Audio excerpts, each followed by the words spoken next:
Mick Schumacher may have lost his Formula One seat, but he hasn't lost that fire within him. And his new boss, Toto Wolff, well, he's got high hopes as well. In fact, he thinks Schumacher can return to the grid as early as 2024. After all, the German has everything a great Formula One driver needs. He's quick, he's intelligent, and he's hungry. And perhaps the only area where he's faltered over the past couple of years is his consistency. I mean, don't get me wrong, it's not like he ever really got to drive a car that didn't feel like a tractor. It's just that he could have definitely done better, especially in 2022. But of course, you can't change the past. Plus, Haas is probably better off with a more experienced driver like Hülkenberg anyway. Not to mention, a Mercedes reserve driver gig isn't as bad as people think either. Like we've seen others like Esteban Ocon or Nick de Vries progress from a similar position into the grid. So there's no reason to question why Mick can't do the same. In fact, if anything, he's got a better chance than most people because his name alone is enough to bring in a ton of sponsorship money for teams. And for Wolff, the young German's got the talent to back all that up as well. As a matter of fact, the Mercedes boss went ahead and highlighted the one thing that's going to help Mick get back on the grid: his personality. Yep, the Austrian thinks that his new reserve driver is an impressive character, both on and off the racetrack. Speaking with Racing News 365, he was full of praise for the 23-year-old. He said that not only is Mick well-educated and intelligent, but he's got the track record to be in the sport as well. After all, his junior track career is indeed very impressive. For Wolff, it's all about giving him a safe environment for development. And if it all works out, then he can definitely have a permanent seat in F1. Oh, and echoing what I said earlier, the Mercedes boss was also quick to point out Nick de Vries. He talked about how the team also facilitated the Dutchman's move, who was in a similar position. So he believes they could let Mick develop and then let him go as well if it means getting his Formula One career back on track. Besides, I'm sure a lot of teams would be willing to take him in after 2023, especially with contracts expiring for other drivers and whatnot. Though we've got to remember, other drivers like Daniel Ricciardo are gunning for similar positions as well, which could make things tricky for Mick. That being said, none of those factors seem to faze him right now. In fact, if anything, Schumacher thinks he can develop into a top Formula One driver. Yep, during a recent interview, the German opened up about his future prospects in the sport.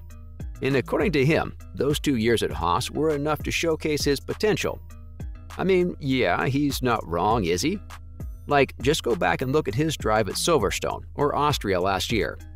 Watching him go wheel to wheel with Max Verstappen and Lewis Hamilton over 2 races in his Haas was honestly breathtaking. Plus, he was also super unlucky with some of his DNFs. Seriously, I'm telling you, if Lady Luck was on his side, then he probably would have outscored his teammate. Of course, there were crashes and all that stuff too, but all rookies make those errors, right?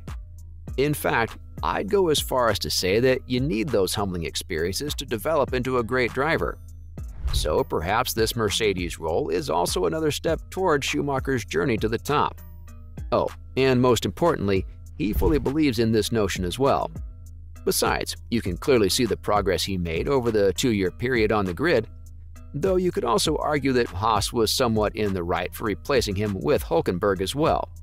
After all, they need consistency and maturity. So Nico, welcome to Haas F1 team. What's been your first impression so far with the team? Thank you. Yeah, first impressions are good. Obviously, only seat fitting today, getting to know everyone, getting my position for the car, the seat for tomorrow, holding the wheel, all these, first things you do when you arrive at the new team. Naturally quite excited. And obviously your first permanent drive on the grid for 3 years.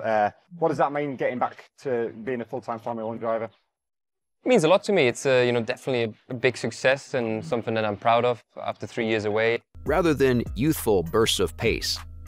Speaking of Hülkenberg, though, he opened up about replacing his fellow German driver as well.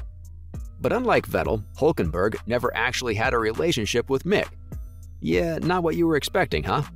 I mean, usually drivers from the same country tend to stick together and have at least some chemistry together. For instance, Vettel and Schumacher almost have a father-son sort of relationship, as the 4-time champion was also pretty close to Mick's father. Not to mention, the two also teamed up recently at the Race of Champions in Sweden. In fact, in one of the semifinals, Mick even defeated Vettel, only to lose out in the final. For Hülkenberg, however, the story is very different. He's never been a driver who talks a lot, whether that's in the paddock or during interviews. You know, one of those people who just show up, get the work done, and leave. Plus, he also thinks there's a generational difference there since he's just much older. Of course, it's the same with Vettel, but that's different because of Seb's connection with Michael. Now, even though Mick and Hülkenberg aren't friends or anything, you'd still expect them to talk though, right? Especially considering how Hulk was the one who replaced the youngster at Haas. Well, prepare to be surprised again, because the two drivers haven't even spoken to each other since the move. Yeah, that's kind of wild, honestly. Though again, Hülkenberg thinks that it just wasn't anything he felt like doing. He says that they never really exchanged ideas before, so it's not like anything has changed. Okay, fair enough, but still, you've got to be nice to a youngster who's just lost his seat, no? Well, if you thought that was harsh, then you're definitely not ready for next, cause yep, Nico sort of threw some shade at Mick as well. No, seriously, he talked about how if it wasn't going to be him, someone else would have replaced Schumacher. And how for him, Formula One is all about performance. So if you can convince the team and perform, then you've got a job and you're a hot stock. But if you're not good enough, then it doesn't take long for things to be over for you. Oof, that's very harsh. Also a bit rich coming from a driver who holds the record for the most starts without a podium, no? But hey, who knows? Maybe this is the redemption arc that Hulk needed. Speaking of redemption arcs though, what does the future have in store for Mick Schumacher now? Well, right now, all he's got to do is keep his head down and spend time on the simulator at Mercedes. He just needs to be ready for any opportunity to arise.